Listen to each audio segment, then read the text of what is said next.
विविध भारती।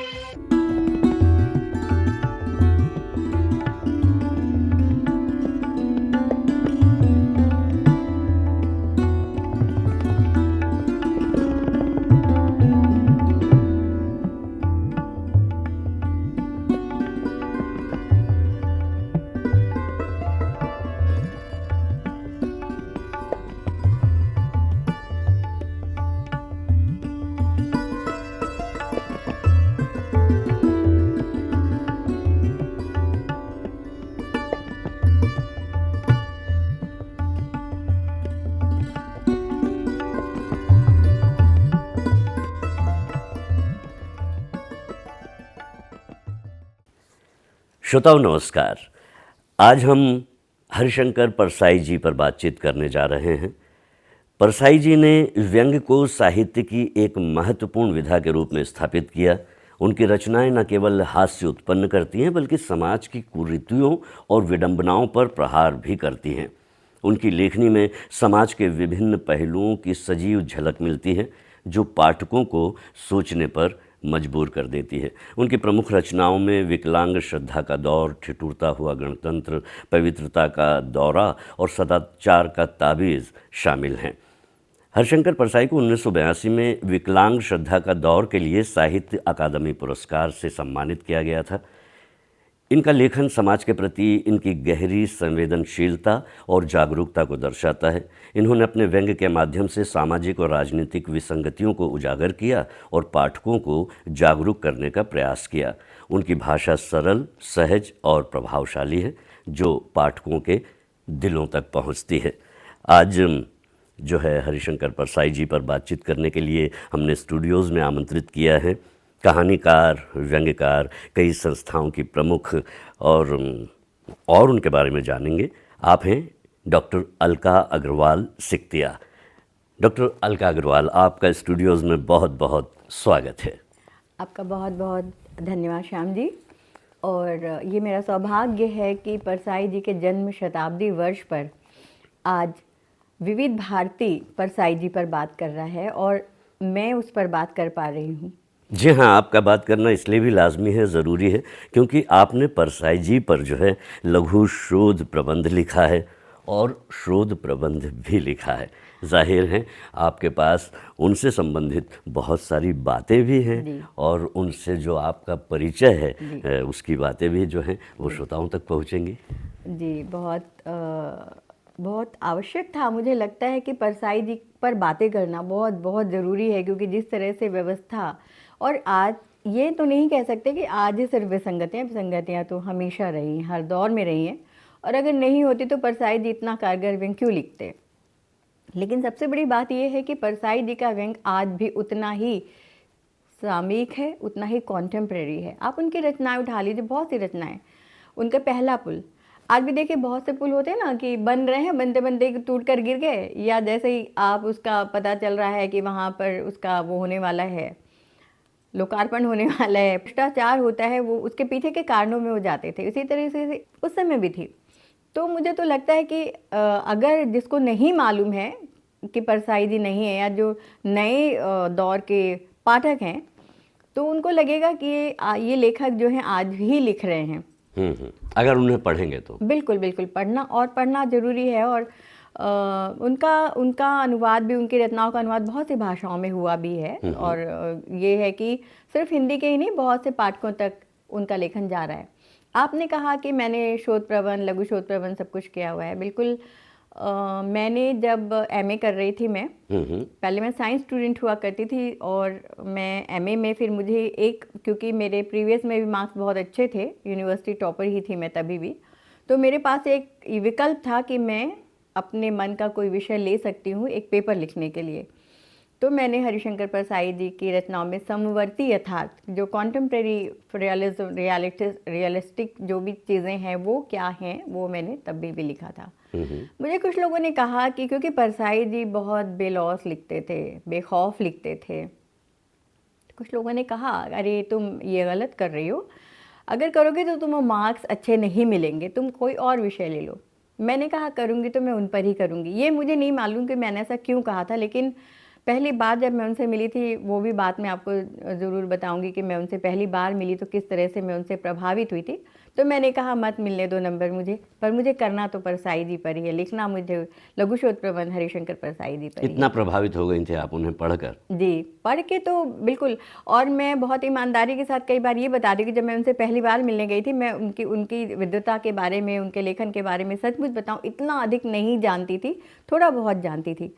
लेकिन बोलते हैं ना, ज्यों ज्यों बूढ़े श्याम रंग तो गहरा हुए, गहरा होता है। वैसे ही परसाई जी से पहली जो मुलाकात हुई मेरी, वो मुझे अंदर तक, आज तक श्याम जी मैं आपको सच बता रही हूँ, मुझे ऐसा लगता ही नहीं है कि बरसों जो है वो रेत के मानिंद सरक गए हैं। मुझे आज भी ऐसा लगता है जबलपुर का वो जो समय था, वो पल, और वो हल्की हल्की बारिश का मौसम, जब मैं उनसे मिलने गई थी, तो वो आज भी मुझे ऐसा लगता है जैसे कल सब कुछ हुआ है। बिल्कुल एक चलचित्र की तरह सब कुछ मेरी आंखों के सामने आज भी आता है। आज की ही बात है ऐसा लगता है बिल्कुल आपको? आज की ही बात ऐसा लगता है। वैसे भी जो है जबलपुर के रहवासी जो हैं, जी अगर हम उनकी बात करें तो, और जो साहित्य प्रेमी हैं, हरिशंकर जी की बात ही करते हुए नज़र आते बिल्कुल, हैं। बिल्कुल। उनके साथ एक आत्मीयता, एक लगाव पूरे शहर को है। बिल्कुल। ये आपने भी महसूस किया हाँ होगा। बिल्कुल, मैंने महसूस किया है। आज भी जब मैं जाती हूँ तो मुझे लगता है कि वहाँ के लोग आज भी परसाई जी को जी रहे हैं। मैं एक नाम नहीं ले रही हूँ, लेकिन एक नेता हैं जो परसाई जी को पढ़ते पढ़ते पढ़ते उनकी विचारधारा के हो गए पूरी तरीके से। और जहाँ भी उनका भाषण होता है वो परसाई जी के रचनाओं को जरूर कोट करते हैं। तो वहाँ पर एकदम आज भी क्योंकि उस समय भी जब मैं पहली बार उनसे मिली थी, तो अगर आप जानना चाहेंगे तो मैं बताऊंगी कि किस तरह से मैं पहली बार, मेरा क्या अनुभव रहा था वहाँ परसाई जी के यहाँ जाने का। तो उस समय तो लोग जीते ही थे, क्योंकि परसाई जी बहुत से स्तंभ लिखा करते थे, सुनो भाई साधो, कबीरा खड़ा बाजार में, और इस तरह के काफ़ी सारे उनके स्तंभ थे। पूछिए परसाई से, पूछे परसाई से उनका देश बंधु में आता था, एक जो पेपर समाचार पत्र में मायाराम आता सुरजन था। जी के लिए लिखते थे। जी जी। और पूछे परसाई से का दरअसल शुरुआत तो बहुत हल्के फुल्के प्रश्नों हाँ, से हुई थी, प्रश्नों लेकिन उसके बाद बहुत गहरे प्रश्न भी किए जाने लगे। उतनी ही गहराई से परसाई जी और उत्तर बड़े ही भी सटीक और रोचक जवाब हुआ करते बहुत थे। रोचक जवाब देते थे। और कई बार, क्योंकि परसाई जी की एक बात, बहुत जो ख़ास बात थी कि आप उनके सामने अगर अपनी विद्वता, सो कॉल्ड तथाकथित विद्वता नहीं झाड़ रहे हैं, तो आपको परसाई जी अलग रूप में मिलते थे। बिल्कुल। लेकिन अगर आप अपनी तथाकथित विद्वता झाड़ रहे हैं तो परसाई जी का रूप अलग होता था, जो मैंने देखा है। और ये मेरा सौभाग्य रहा है, मैं उनके यहाँ अक्सर जाया करती थी, क्योंकि कटनी भी रहती थी। उसके बाद भी जब जाती थी तो उनसे मिलती थी मैं। और एमए में तो मैंने, जब मेरा डिबेट कंपटीशन था, जी, उनसे जी। पहली बार मिलना इनफैक्ट तभी हुआ था मेरा। जी। और युवा क्रांति पर विषय था। तो मुझे किसी ने कहा कि तुम परसाई जी के पास जाकर इस विषय पर समझो गहराई से। उन्होंने मुझे लोहिया जी के बारे में, जयप्रकाश नारायण जी के बारे में, युवा क्रांति के बारे में पूरा इस कदर समझाया था। और उनको ये नहीं लगा कि ये लड़की छोटी सी मेरे सामने बिल्कुल नई है, इसको कितनी समझ होगी, ऐसा वो सोचते ही नहीं थे। बल्कि उनको लगता था कि हमारे जो युवा हैं उनको हमें ज़्यादा से ज़्यादा बताना चाहिए। बहुत से ऐसे नेता हैं, जैसे मैं मिलकर भी आई थी कुछ नेताओं से जो हैं अभी भी, तो वो सब वहाँ जाते थे और परसाई जी से राजनीति के गुण समझते थे, सीखते थे। क्या बात है जी। अच्छा, एक बात ये बताइए कि आपने चूँकि लघु शोध प्रबंध भी लिखा है, शोध प्रबंध भी लिखा है, डॉक्टरेट आपने किया है, किस यूनिवर्सिटी से, किस शहर से आपने किया है ये? जी, जो मेरा लघु शोध प्रबंध है वो तो रानी दुर्गावती विश्वविद्यालय जबलपुर से है। तब मेरी शादी नहीं हुई थी। और अब मैंने जो शोध किया है वो हरिशंकर परसाई जी पर मुंबई विश्वविद्यालय से किया है। वाह। और सालों बाद किया है, जब मुझे दूसरों के शोध करवाने थे तब मैंने उनके ऊपर शोध प्रबंध किया। ये लगाव है आपका उनके साथ, उनकी विचारधारा के साथ। दरअसल मैं कहती हूँ कि मैं परसाई जी को जीती हूँ। हो सकता है ये बड़ा बोलापन भी लगे, लेकिन मुझे लगता है कि जब कहीं मैं कुछ अटकती हूँ या मुझे कुछ भी इस तरह की चीज़ लगती है तो मैं अक्सर ना परसाई जी को उठा करके पढ़ने लगती हूँ। अपने जीवन में जो कुछ भी ऐसी बातें आती हैं तो उसके सॉल्यूशंस जो हैं, जी, उसके जवाब जो हैं आप उनकी लेखनी में ढूंढते हैं, उनकी विचारधारा में ढूंढते हैं। बिल्कुल, क्योंकि सबसे बड़ी बात जो परसाई जी की लेखनी की है, बहुत ईमानदार लेखन की है। लेख की ईमानदारी को हमेशा उन्होंने निभाया। और वो ये नहीं सोचते थे कि ना मैं अनंत काल तक जीवित रहने वाला लेखक बनूं। उनका कहना था कि जो अपने समय के प्रति ईमानदार नहीं, जो आज के प्रति ईमानदार नहीं, वो अनंत काल तक अनंत काल के प्रति कैसे हो सकता है। बिल्कुल। तो परसाई जी ने अपने आज के जीवन को लिखा, लेकिन आज के जीवन को भी ऐसे ही नहीं लिखा कि आपने खाली उसको ऊपर ऊपर देखा, सुपरफिशियली देख करके आप सतही लिख दे तौर रहे हैं। पर नहीं। सतही तौर पर बिल्कुल नहीं लिखा उन्होंने उसके अंदर के कार्य कारण संबंध को जाना। बहुत सी चीज़ें थी जो परसाई जी ने की हैं, और मैं अगर आप बोलेंगे तो मैं बताती भी हूँ कि उन्होंने किस तरह से ये लिखा था। जी बताइए, बिल्कुल बताइए। एक तो सबसे बड़ी बात परसाई जी की थी कि वैचारिक प्रतिबद्धता थी उनके अंदर। कुछ लोग कहते हैं कि प्रतिबद्ध होकर लिखा तो उनका लेखन जो है सीमित हो गया, या प्रतिबद्धता क्या ज़रूरी है लेखन में? मुझे लगता है कि बिल्कुल ज़रूरी है, क्योंकि नहीं तो आपका लेखन बिखर जाता है। उनकी प्रतिबद्धता ये नहीं थी कि मैं मार्क्सवादी हूँ या मैं ये अपने आप को प्रगतिशील, उनकी प्रतिबद्धता थी मानवीयता के प्रति, कि एक मनुष्य को जो है उससे बेहतर बन सके और कहीं पर भी उसका शोषण ना हो। तो अगर वो ऐसा नहीं करते तो उनका जो लेखन है वो कमज़ोर हास्य व्यंग्य बनकर रह जाता, सिर्फ हास्य हो जाता वो। हाँ, वो हास्य हो जाता। लेकिन और उसमें सुधार की गुंजाइश, समाज में जो सुधार की गुंजाइश है वो उनकी लेखनी में नजर आती है। गुंजाइश सिर्फ है नहीं, लोग बदलते हैं। जो विचारों में विसंगतियां हैं उन्हें दूर करने का प्रयास वो अपने विचारधारा के माध्यम और लेखनी के माध्यम से किया करते और इसलिए वे लोग बदलते हैं क्योंकि उनको मालूम है कि परसाई जी किसी स्वार्थ के तहत नहीं लिख रहे हैं। वो जो कुछ लिख रहे हैं वो चाहते हैं कि समाज में जो कुछ एक बदलाव की चेतना जरूर आए, और उन्होंने वो चेतना पैदा की थी। ये बात तो है। अच्छा, ये बताइए, चूंकि आपने शोध किया हुआ है, डॉक्टर आप हैं परसाई जी के नाम पर, उनके जीवन के संबंध में कुछ बताइए। बिल्कुल बताऊंगी मैं, क्योंकि देखिए सबसे बड़ी बात है कि परसाई जी के परिवार में कोई भी लेखक नहीं था। नहीं तो कोई कहते हैं ना भाई लेखक बना तो नेपोटिज्म हो गया, तो वैसा कुछ भी नहीं था। परसाई जी ने बहुत ही संघर्षपूर्ण जीवन जिया था। 5 भाई बहन थे वो, और उनके पिता थे झुमक लाल जी, जो पहले जंगल में लकड़ी के ठेकेदार थे। टॉल वगैरह जो होते थे, हाँ, मतलब वो लकड़ी कटवाते थे और इस तरह से बेचने का। अच्छा। और उनके पिताजी भी बड़े लंबे ऊंचे पूरे, बहुत प्रभावशाली व्यक्तित्व था। परसाई जी भी बहुत ही खूबसूरत थे, लंबे गोरे, बहुत अच्छा व्यक्तित्व था उनका। तो एक समय वो भी देखा था उन्होंने जब उनके यहाँ सब कुछ था, कि घोड़ा था, नौकर थे, सब कुछ था। लेकिन तो उनके 5 भाई बहन थे और माँ चली गई थी, पिता थे, उनके एक चाचा थे लठैत थे, श्यामलाल। तो एक जो कहना चाहिए कि बहुत जो जुझारूपन आया था वो चाचा का था उनके भीतर। एक दबंगाई थी उनकी लेखनी में। दबंगाई थी, और किसी से नहीं डरते थे वो, किसी को भी, कोई भी पार्टी होने दीजिए, वो समाज की मान्यताओं से जो गहरी पैठ है जिसकी, उससे नहीं डरे वो, बिल्कुल नहीं डरे। उनकी एक बुआ थी, बटेश्वरी बुआ। बटेश्वरी बुआ से भी उन्होंने जिंदगी का बहुत ही महत्वपूर्ण पाठ सीखा था। वो मतलब कहती थी कि अरे हो जाएगा सब कुछ। और इनकी हालत बहुत खराब हो गई थी, तो ये बटेश्वरी बुआ के यहाँ जाकर रहते थे सब लोग एक बार, पूरा परिवार इनका। और उनके यहाँ भी बहुत पैसा नहीं था, तो वो क्या करती थी, अगर घर में सब्जी नहीं है तो वो बाजू में चली जाती थी, अरे कौशल्या तेरी तोरई बहुत फैल रही है, तो कहती थी काकी ले जाओ ना 2। और वो 2 तोरई ले आती थी, और 2 तोरई जो थी वो उसी में ज़्यादा पानी डाल करके बना लेती थी। और इस तरह से कि सब कुछ हो जाएगा। तो जिम्मेदारी को हमेशा गैर जिम्मेदारी की तरह उन्होंने निभाना सीखा अपनी बुआ से।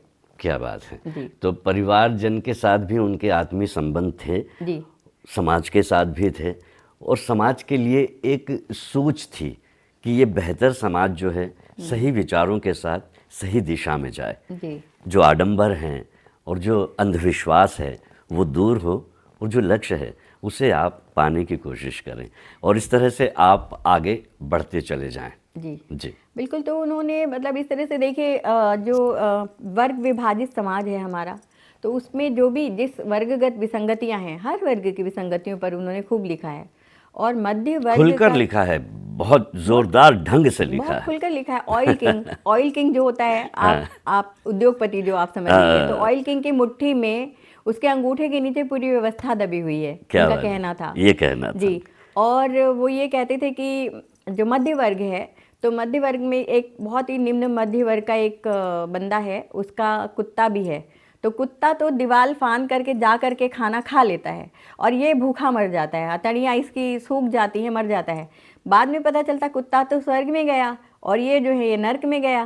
तो बोले भाई ऐसा क्यों कुत्ता मेरा? बोले देखो उसने अपने अधिकार की लड़ाई लड़ी थी, तुमने अपने अधिकार की लड़ाई नहीं लड़ी। तो ये जो बात होती थी कि लड़ाई आपको खुद लड़नी पड़ेगी। समय पर ना मिलने वाली उनकी एक रचना है।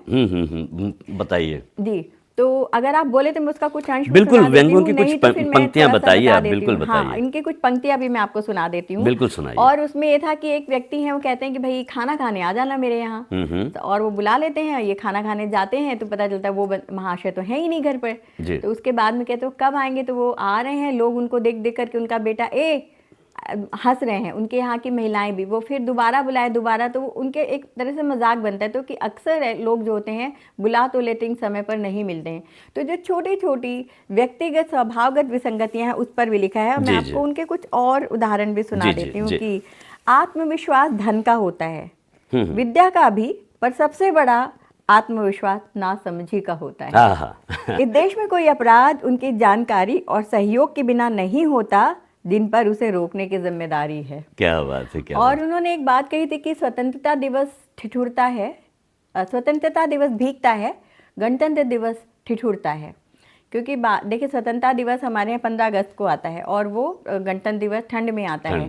बारिश और ठंड, बारिश और इसका ठंड था। तो कि वो परेड में लोग तालियां बजा रहे हैं, वो देख रहे हैं ताली कौन बजा रहा है, लोग तो जेब में हाथ, कोट की जेबों में हाथ डालकर बैठे, फिर भी तालियां बज रही। तो देख रहे हैं वो लोग जो फुटपाथ पर बैठे हैं, जिनके पास कोट नहीं है हाथ डालने के लिए, वो तालियां बजा रहे हैं। तो उनने कहा कि जो गणतंत्र है वो ठिठुरते हुए हाथों की तालियों पर टिका हुआ है। क्या बात। और कुछ पंक्तियां बताइए। जी जी। और राशन दुकान पर खाली झोला लिए खड़ी फौज में उन फौजियों से ज्यादा जोश होता है। और कई नेता तो 20 सालों से कई विश्वविद्यालयों में पढ़े हैं, वे पढ़कर बाहर निकलते ही नहीं, उन्हें नेता रहना है। मैंने कोई विज्ञापन ऐसा नहीं देखा जिसमें पुरुष स्त्री से कह रहा हो ये साड़ी या ये स्नो खरीद लो। अपनी चीज वो खुद पसंद करती है। मगर पुरुष की सिगरेट से लेकर टायर तक में स्त्री दखल देती है। तो उन्होंने विज्ञापन संस्कृति पर बड़ा अच्छा कहा था कि, तो पंखे का एक विज्ञापन था, वहाँ एक महिला बैठी हुई है पंखे के ऊपर। तो वो कह रहे हैं बहन जी पंखा तो मैं खरीद लूंगा, आप नीचे उतर जाओ, पंखा चला दिया किसी ने तो नीचे गिर जाओगी आप। तो इस तरह के जो विज्ञापन है बहुत ही हास्यास्पद, उस पर उनकी बहुत तीखी नजर, उसमें हाथ से ढूंढ लिया करते थे, लेकिन उसमें व्यंग छुपा होता था। व्यंग तो छुपा ही होता था। अब जैसे कहते हैं यज्ञ में वास्तव में अन्न घी शक्कर नहीं जलते, विवेक स्वाहा, बुद्धि स्वाहा, तर्क स्वाहा, विज्ञान स्वाहा। जी जी। और मैं आपको एक आध बहुत अच्छा सा बता देती हूँ। बताइए, बिल्कुल बताइए। और ये कि क्योंकि देखिए अभी भी है, ऐसा तो नहीं हम कह सकते, दहेज अभी भी है, पर उनके समय बहुत ज़्यादा था। तो उन्होंने कहा था कि लड़का पैदा करना लघु गृह उद्योग है। तो ये इस तरह की जो चीज़ें होती थी, कटाक्ष जो है जी, मतलब क्या कहें। अब हरिशंकर परसाई जी तो अपनी इसी भाषा के, इसी व्यंग्य की जो भाषा है जिसमें हास्य तो छुपा है, लेकिन कठिन से कठिन बातें हंसते मुस्कुराते आप कह देते हैं। जाते हैं। अच्छा, उनकी कहानियां पढ़कर रोते भी हैं। जैसे कि कुछ लोग कहते हैं अरे उन्होंने व्यंग्य लिखा तो केवल राजनीतिक, ऐसा नहीं, उन्होंने स्त्री विमर्श की भी बहुत सी रचनाएं लिखी हैं और जब वो आप पढ़ते हैं तो रोना आने लगता है। बिल्कुल बिल्कुल। उनकी एक रचना है जिसे सेवा का शौक, मैं जब भी पढ़ती हूँ मैं पता नहीं उसे पढ़ते पढ़ते मेरी आंखों से आंसू आने ही लगते हैं। एक टीचर की कहानी है जो कि मतलब वो पढ़ा रहा है गाँव में और वहाँ पर उसको सिर्फ 20 रुपए मिल रहे हैं, उस समय की बात है। तो उसका किसी तरह से खर्चा नहीं निकलता। तो माँ कहती है कि बेटा सेठ से कहना कुछ पैसे ज़्यादा दे दे। तो सेठ कहते, उसका साला आता है, वो कहता है कि भाई देखो तुम उसको बोलो हंसते हुए पढ़ाए।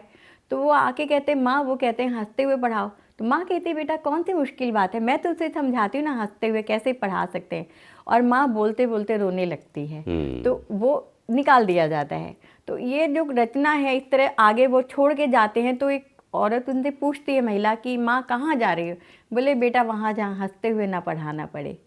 तो ये जो एक त्रासदी है, विसंगति है, रामदास आप जब पढ़ते हैं उनकी तो आपको चेखव की क्लर्क याद आती है। तो परसाई को आप पढ़ते हुए कई बार आपको लगता है कि आप शेक्सपियर को भी पढ़ रहे हैं, आप बॉलजॉक को पढ़ रहे हैं, आप टॉल्स्टॉय, गोर्की को पढ़ रहे हैं। मतलब परसाई की जो इतिहास दृष्टि थी बहुत व्यापक थी और उनका पठन पाठन भी बहुत ज़्यादा था। वैसे उनके जो पात्र होते थे वो काल्पनिक लगते ज़रूर थे, लेकिन थोड़ा गौर से देखें तो फिर वो यथार्थवादी हो जाते थे। नहीं, वो हो जाते नहीं, होते थे श्याम जी। मैं आपको एक दो पात्र उनके बता देती जी हूँ बताइए। कि जैसे ये जो इंस्पेक्टर माता दीन चांद पर, आपने शायद नाम भी लिया था उसका, तो उनके एक दोस्त थे श्याम नारायण राय जी, जो वहाँ यूनिवर्सल बुक डिपो चलाया करते थे, और हम लोग जाया भी करते थे उनके दुकान पर तब। लेकिन ये था कि तब मेरा इतना परिचय था नहीं उनसे। तो ये हुआ था कि श्याम नारायण राय जो पहले पूंजीवादी थे, बाद में मजदूरों की लड़ाई में उनके साथ हो गए थे, हितैषी हो गए उनके। जी। तो ये परसाई जी की बात थी, तो ये श्याम नारायण राय जी पर था। जी।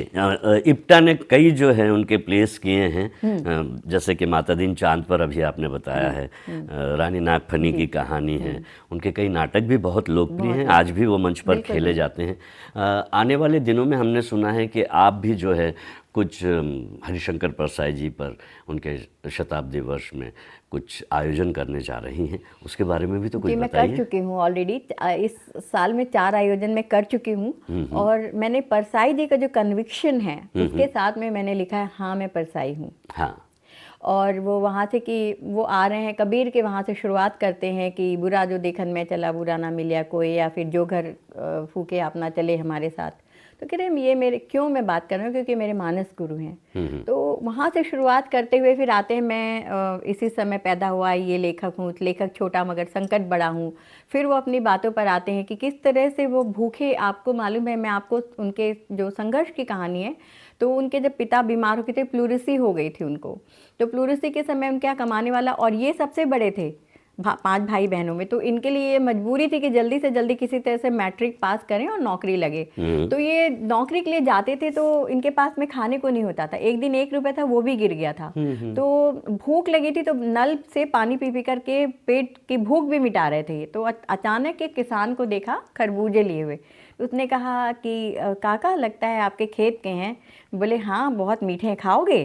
तो उन्होंने 2 फांके दे दी, और इन्होंने तकरीबन समझ लीजिए छिलका भी बहुत सारा खासा ही लिया था, और पानी पी करके प्यास बुझाई। खिड़की के रास्ते घुसे और बिना टिकट यात्रा भी करते थे, और सुंदर थे, अंग्रेजी बोल लेते थे, तो वो बोलते थे कि लेट्स, तो वो इस तरह से बोलते थे कि I am in trouble and I am going to give the interview, और ये तमाम बातें। तो वो जो टीसी कहते थे, let's help the poor boy. तो इस तरह से उन्होंने वो संघर्ष, तो वो संघर्ष मैं बात बताना चाहती हूँ कि एक बार वो फुटबॉल खेल रहे थे, और ये परसाई जी पढ़ने में ही बहुत कुशाग्र नहीं थे, ये खेलने में भी बहुत तेज थे।